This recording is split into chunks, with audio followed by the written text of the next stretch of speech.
আল্লাহ রাসূল সাল্লাল্লাহু আলাইহি ওয়াসাল্লাম বলেন, ইন্নাল্লাহা তাআলা খায়্যারাল আবদা মা ফিদ দুনিয়া ওয়া মা ইনদাল্লাহ। আল্লাহ রাব্বুল আলামিন আল্লাহর এক বান্দাকে এখতিয়ার দিছেন, বলছেন বান্দা তুমি কি দুনিয়ার মধ্যে যা আছে তা চাও নাকি তোমার আল্লাহর কাছে যা আছে তা চাও? আল্লাহর ওই বান্দা দুনিয়ার মধ্যে যা আছে সেটা তিনি গ্রহণ করেন নাই, আল্লাহর বান্দা আল্লাহর কাছে যেটা আছে সেটাকে গ্রহণ করছেন। এই কথা বলার পরে আবু বকর রাদিয়াল্লাহু তাআলা আনহু কান্নাকাটি শুরু করে দিয়েছেন। অন্যান্য সাহাবীরা জিজ্ঞাসা করেন, আপনি কাঁদেন কেন? এই কথার মধ্যে কাঁদার কি আছে? আবু বকর রাদিয়াল্লাহু তাআলা আনহু বলেন, তোমরা কি জানো এখানে যে বান্দার কথা বলা হয়েছে এই বান্দাটাকে? এই বান্দাটা হলেন মুহাম্মদুর রাসূলুল্লাহ সাল্লাল্লাহু আলাইহি ওয়াসাল্লাম। আর এই বান্দা যেহেতু দুনিয়া পছন্দ করেন নাই, আখেরাতকে পছন্দ করছেন, আখেরাত বাছাই করছেন, সুতরাং এই আল্লাহর বান্দা আর বেশি দিন আমাদের মধ্যে থাকবেন না। সুবহানাল্লাহ। আল্লাহ রাসূল এই কথার মাধ্যমে মৃত্যুর পূর্বাভাস দিছেন। এই জন্য আবু বকর রাদিয়াল্লাহু তাআলা আনহু কাঁদছিলেন। তাহলে এখানে আল্লাহ বলছে আল্লাহর কাছে আছে, তাহলে আবার কি যে আছে? বিশাল মহান নিয়ামত। এইগুলো আল্লাহ পাক এই 10টা বৈশিষ্ট্য যাদের মধ্যে আছে এদেরকে আল্লাহ দিবেন। ওয়াজাযাউ সাইয়্যাতিন সাইয়্যাতুম মিসলুহা, খারাপের প্রতিদান খারাপ দিয়ে দেওয়া যায়। একজন আমাকে একটা থাপ্পড় দিছে, এটার বিচার করলে একটা থাপ্পড়ে দেওয়া যাবে, কিন্তু ফামান আফা ওয়া আসলাহা ফাআজরুহু আলাল্লাহ। আল্লাহ রাব্বুল আলামিন বলেন, এটার প্রতিশোধ নেওয়ার মতো তোমার কাছে ক্ষমতা আছে, সামর্থ্য আছে, সব আছে, কিন্তু তুমি যদি ফামান আফা ওই লোকটাকে ক্ষমা করে দাও, ওয়া আসলাহা এবং সংশোধন করে দাও, ফাআজরুহু আলাল্লাহ, এটার উজরত, এটার প্রতিদান আল্লাহর কাছে। সুবহানাল্লাহ। মানে তুমি যদি প্রতিদান নিয়েই নাও তো নিয়ে নিলা, কোনো অসুবিধা নেই, আল্লাহ এই জন্য তোমাকে গুনাহ দিবেন না। কিন্তু তুমি নিলা না, প্রতিশোধ না নিয়ে তাকে ক্ষমা করে দিলা, তো এই ক্ষমার দ্বারা আল্লাহ রাব্বুল আলামিন তোমাকে এক বড় ধরনের পুরস্কার দিবেন। সুবহানাল্লাহ। ইন্নাহু লা ইউহিব্বুজ জালিমিন, তবে রাব্বুল আলামিন জালেমকে পছন্দ করেন না। জালেম মানে প্রতিশোধ নিতে গিয়ে উনি যেভাবে মারছে আমি তার থেকে আরো জোরে মারলাম, এটা জুলুম। অত উনি মারছে একটা, আমি দিলাম দুইটা, এটা জুলুম। মানে সমান সমান পর্যন্ত হইলে জুলুম না, কিন্তু সমানের থেকে যদি একটু বাড়ি যায় তখন সেটা জুলুম। আর যদি আমি সমানও নিলাম না, ক্ষমা করে দিলাম, তাহলে এটা ইহসান। আল্লাহ পাক বলতেছে ফাআজরুহু আলাল্লাহ, এটার উজরত আমি আল্লাহ নিজে দিব। সুবহানাল্লাহ। ওয়ালামান ইনতাসারা বা'দা যুলমিহি ফাউলাইকা মা আলাইহিম মিন সাবিল। রাব্বুল আলামিন বলেন, ওয়ালামান ইনতাসারা বা'দা যুলমিহি, তার জুলুমের পরে সেই যদি তাকে শোধরাই নে, জুলুমের পরে শোধরাই নিল, কিন্তু শোধরাই না নিয়ে যে জুলুম করলো তাকে সহযোগিতা করলো। সমাজে এরকম মানুষ দেখবেন যে যেই জুলুম করতেছে জালেমকে সহযোগিতা করতেছে, মাজলুমকে না। আল্লাহ রাসূল সাল্লাল্লাহু আলাইহি ওয়াসাল্লাম বলছেন জালেমকেও সাহায্য করো, মাজলুমকেও সাহায্য করো। তো সাহাবায়ে কেরাম বললেন মাজলুমকে সাহায্য করবো এটা তো বুঝলাম, জালেমকে সাহায্য করলে তো জালেমের জুলুম আরো বেড়ে যাবে। নবী সাল্লাল্লাহু আলাইহি ওয়াসাল্লাম বলেন জালেমকে সাহায্য করার অর্থ হলো জালেমকে আর জুলুম করতে দিও না, জুলুম থেকে বিরত রাখো জালেমকে, তাহলে এটাই হলো জালেমের প্রতি সাহায্য। এখন কারো জুলুমের প্রতি যদি আরো সহযোগিতা করা হয়, ফাউলাইকা মা আলাইহিম মিন সাবিল, তাহলে এদের বাঁচার কোনো উপায়, বাঁচার কোনো রাস্তা নাই।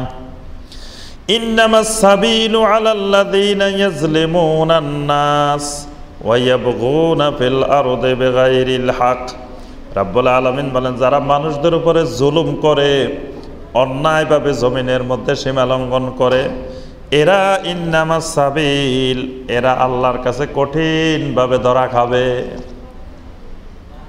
এদের ধরা, এদের পাকড়াও খুব কঠিন।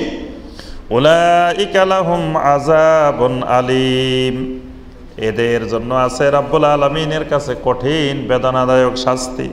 ওয়ালামান সাবারা ওয়া গাফারা ইন্না যালিকা লামিন আজমিল উমুর, কোন ব্যক্তি যদি সবর করে আর ক্ষমা করে দেয়, মানে জুলুমের মোকাবেলায় যদি সবর ধরে এবং তাকে ক্ষমা করে দেয়, ইন্না যালিকা লামিন আজমিল উমুর, এটা হলো সবচেয়ে গুরুত্বপূর্ণ দৃঢ় একটা কাজ।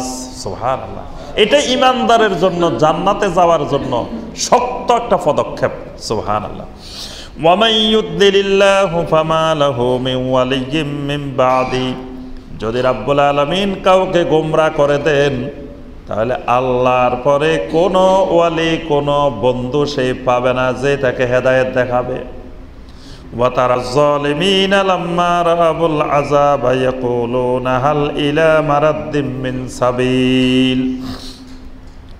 রাব্বুল আলামিন বলেন, জালেমেরা যখন আযাব দেখবে কিয়ামতের ময়দানে, তখন তারা বলা বলি করবে, হাল ইলা মারাদ্দিম মিন সাবিল, এখান থেকে পালিয়ে যাওয়ার কোনো রাস্তা, কোনো দিকে পাওয়া যায় কিনা। কিয়ামতের ময়দানে আযাব দেখার পরে যারা জালেম, যারা গুনাহগার, যারা কুফফার, যারা মুশরিক, তারা পালানোর জায়গা খুঁজবে। হাল ইলা মারাদ্দিম মিন সাবিল, পালানোর জন্য কোনো দিক দিয়ে কোনো রাস্তা আছে কিনা।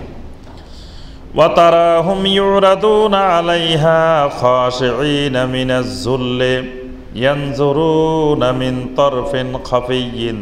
রাব্বুল আলামিন বলেন, ওই জালেমদেরকে কিয়ামতের ময়দানে দেখতে পাবে। ইউরাদুনা আলাইহা, এমন ভাবে তারা কিয়ামতের ময়দানে উপস্থাপিত হবে। খাশিঈনা মিনাজ যুল্লি, অপমানের কারণে তারা একেবারে ভীত সন্ত্রস্ত হয়ে থাকবে। ইয়ানজুরুনা মিন তারফিন খাফিয়্যিন, সামনের দিকে তাকাবে না, নিচের দিক থেকে তাকাবে। মানে কিয়ামতের ময়দানে আযাবের কারণে এমন অপমানিত হবে যে চোখ তুলে সামনের দিকে তাকাইতেই লজ্জা পাবে, নিচের দিক থেকে কোনাকুনি আড়াআড়ি তাকাবে। এটা হলো জালেমদের কিয়ামতের ময়দানের অবস্থা। وقال الذين آمنوا إن الخاسرين الذين خسروا أنفسهم وأهليهم يوم القيامة, ইমানদাররা কিয়ামতের দিন বলতে থাকবে, যেই মানুষেরা নিজেরা নিজেদেরকে ক্ষতিগ্রস্ত করেছে, তার আহালকে, তার পরিবার পরিজনকে তারা নিজেরাই ক্ষতিগ্রস্ত করেছে, কিয়ামতের ময়দানে তারাই হবে খাসিরিন। অর্থাৎ ক্ষতিগ্রস্ত তারাই যারা দুনিয়াতে থাকাকালীন তারা নিজেদেরকে নিজেরা ক্ষতিগ্রস্ত করেছে এবং তাদের আহালকে ক্ষতিগ্রস্ত করেছে। মানে তারা নিজেরা নিজেদের আহাল সহ জাহান্নামের আগুন থেকে বাঁচার জন্য চেষ্টা করে নাই। আল্লাহ পাক বারবার বলছেন, ইয়া আইয়ুহাল্লাযীনা আমানু কু আনফুসাকুম ওয়া আহলিকুম নারা, তোমরা নিজেরা তোমাদের আহাল সহ জাহান্নামের আগুন থেকে বাঁচো। কিন্তু জাহান্নামের আগুন থেকে আহাল নিয়ে বাঁচবে এই চেষ্টা করে নাই। এই জন্য আজকে আখিরাতের ময়দানে খাসিরিন। আলা ইন্নাজ জালিমিনা ফি আযাবিম মুকিম, রব্বুল আলামিন বলেন, এই জালেমেরা থাকবে আযাবে মুকিমের মধ্যে। মুকিম মানে স্থায়ী, স্থায়ী আযাবের ভিতরে থাকবে। ওয়ামা কানা লাহুম মিন আউলিয়া ইয়ানসুরুনাহুম মিন দুনিল্লাহ, কিয়ামতের ময়দানে এমন কোনো আউলিয়া থাকবে না। কিয়ামতের ময়দানে কোনো আউলিয়া নাই। তাহলে বোঝা গেল আউলিয়া হলো শুধু বাংলাদেশে, অলি আউলিয়ার দেশ। কয় বাংলাদেশ নাকি অলি আউলিয়ার দেশ। তাহলে কিয়ামতের ময়দানে কোনো অলি আউলিয়া খুঁজে পাওয়া যাবে না। কিয়ামতের ময়দান অলি মুক্ত ময়দান, সেখানে অলি একজন, কে? শুধু আল্লাহ রাব্বুল আলামিন হলেন ওয়ালি, অভিভাবক। তা আল্লাহ পাক বলতেছেন, ওমা কানা লাহুম মিন আউলিয়া, কিয়ামতের ময়দানে কোনো অভিভাবক এইরকম খুঁজে পাওয়া যাবে না। ইয়ানসুরুনাহুম মিন দুনিল্লাহ, আল্লাহর মোকাবেলায় তাদেরকে সাহায্য করবে। এরকম কোনো অভিভাবক কিয়ামতের ময়দানে নাই। ওয়ামাই ইউদিলিল্লাহু ফামা লাহু মিন সাবিল, যাকে আল্লাহ রাব্বুল আলামিন গোমরা করে দেন তার বাঁচার কোনো উপায় নেই, কোনো রাস্তা নাই।